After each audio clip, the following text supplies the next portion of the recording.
Okay guys, so we are back working on the blue truck. This is going to be the part 2 video of us putting the engine back in on the blue truck.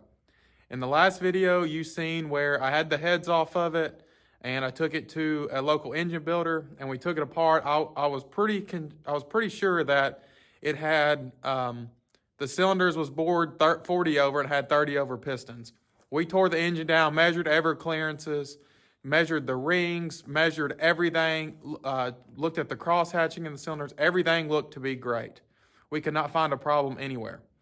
The valve seals looked good on it. We really didn't know what to do. So we honed the cylinders, re-honed them. He likes to hone them a certain way. We got those honed. We put new rings on the pistons and we put new valve seals in it. I got the engine here, just got it back. We're going to put it in the truck today. I'm hoping that it was just the piston rings. The rings did not seat. That's about the only option. It's about the only thing that we have left. We did go ahead and hone it and we put new rings on it and new valve seals, but other than that, I don't know what could be causing it to leak oil. The intake was sealed up good. It fits good. All the clearance is there. We completely went through this engine. Could not find any smoking gun that led to a problem. Hopefully now with the new rings and the new hone job on the cylinders, we can get it put back in, get the engine started, get it broke in properly so that we know we broke it in properly. And then the customer will be happy and it'll quit smoking and we'll be good to go. So I'm going to start a time lapse and we're going to get back to work on this.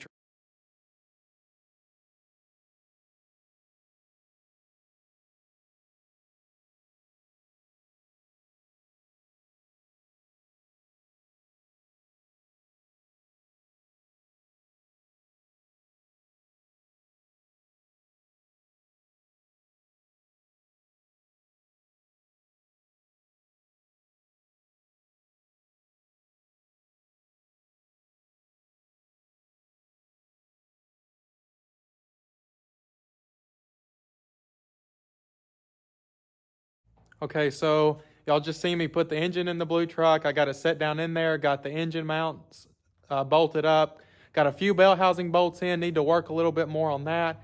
I end up having trouble with this passenger side engine mount. It's a little bit different than what I'm used to. I've actually never worked on a 67 to 72 truck, but it goes up through the bottom on this little mount. It's not like a clamshell like the later square body stuff. But had a little bit of trouble with that. No big deal. Got the engine twisted a little bit, got it set over. It's set down in there fine. I got a few bell housing bolts in, went ahead and got the torque converter in. These trucks have fairly decent firewall clearance.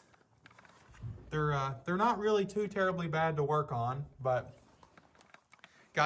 so I got the engine mount in, got a couple bell housing bolts in, fixed to work on the rest of those.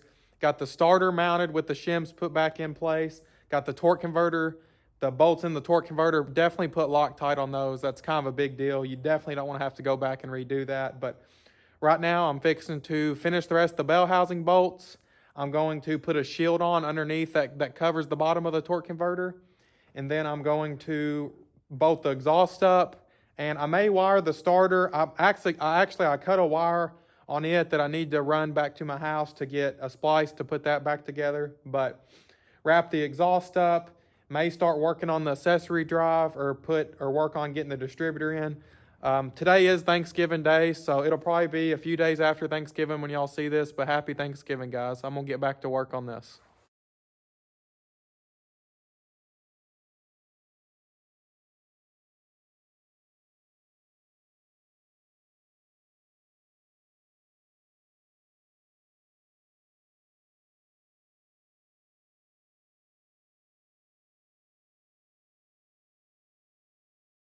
Okay guys, we are back on the blue truck today. Hopefully we get it finished up today. We got a few more things to do. Yesterday I got the water pump on. I still got to finish up a lot of the accessory drive. I got a problem in the oil system. I wanted to show y'all, I'm going to be adding this Howard's. It's a zinc additive. I'm going to be adding that to the oil. And although we did not change cams in this engine, which it's only got a few hundred miles on it, but we're still going to add zinc to it to help with break-in on everything, and we're going to do a high idle for about 5 minutes just to get the rings, trying to break them in properly, and hopefully that was our issue. When we took the engine apart, there was no smoking gun like there was a problem. You all seen how loose the pistons were in the cylinders. Everything measured up good. I think it could have just been just a ring issue. I mean, that's about the only thing that we have left. But we put new rings in it. We rehoned the cylinders, new valve seals. We should have a fresh start with this engine. I got to get it buttoned up here, and hopefully in this video we'll have the truck running. Everything will be good, and we won't see any smoke out of the exhaust. I'm going to finish up what we got left, and I'll get back.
Okay guys, as you can see here, we got the majority of the last stuff buttoned up. Got a few more things to finish.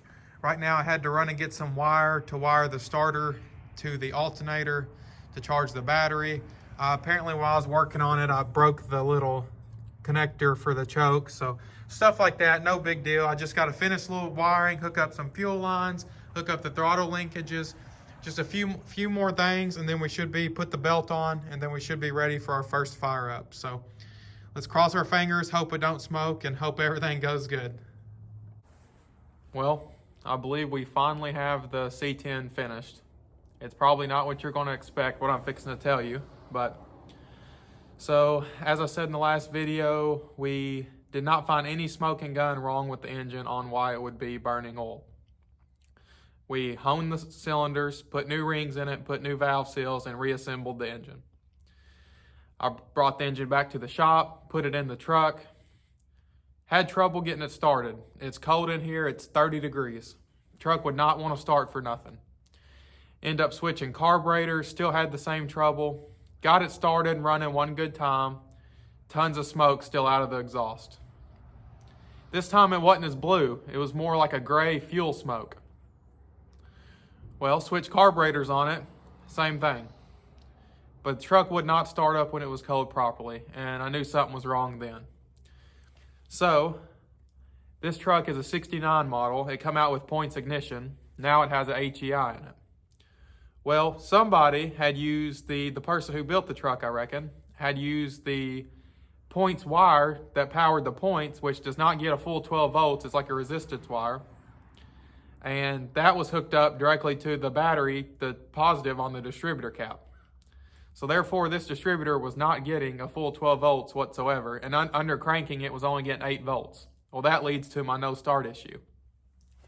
So I hooked that up to a 12 volt keyed source, a 12 volt ignition, where it's getting the proper power. The truck started up. I took it on a test drive yesterday, ran great, no smoke whatsoever, runs exactly how it should. So it seems like, which is what the case is, this truck, the engine, before we refreshed it, its rings did not seat because it was not firing properly and just flooded the engine out with fuel. It just washed the cylinder walls, washed the rings out of it. That's the only conclusion I can come up with, because even with the fresh rings, it still smoked, but it was gray, it wasn't blue. Well, now that we fixed the ignition and it's getting the proper power to it, it doesn't smoke at all. It runs great, starts up flawless, runs just how it should. So I hate we had to go through all this trouble, but we had to take the engine out and redo it and put it back in just because it was not getting a full 12 volts to the distributor, which caused it to be rich, especially when the engine got put in and was trying to break the rings in. And now it washed the cylinder walls out. So it's really not what I was expecting was going to happen. I figured we was going to tear the engine down and have a significant problem, but the rings just was bad because it washed the cylinders out. It never got a chance to seat the rings because it wasn't firing properly. So hopefully now that we got it hooked up to 12 volts and it runs and drives good, we can get the 500-mile rings broke in and should be good to go. I'll come back to y'all in just a second. We'll start the truck up and I'll let you hear how it sounds, and I'll go for a test drive.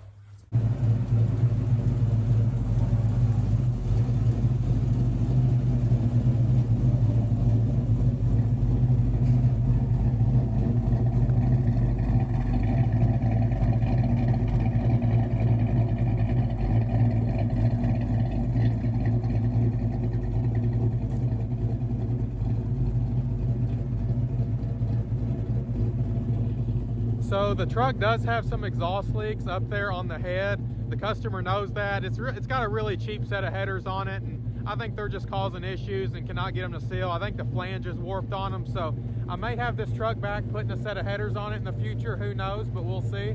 Right now it's running great. It's not smoking. I'm fixing to drive it around before I give it back to the customer, but I think we've wrapped this project up, and it's sure not what I expected it to turn out to be, but we got it done, and hopefully he's happy with it and we can move on to the next. Thanks for watching, guys. Please like and subscribe and share. Thank you.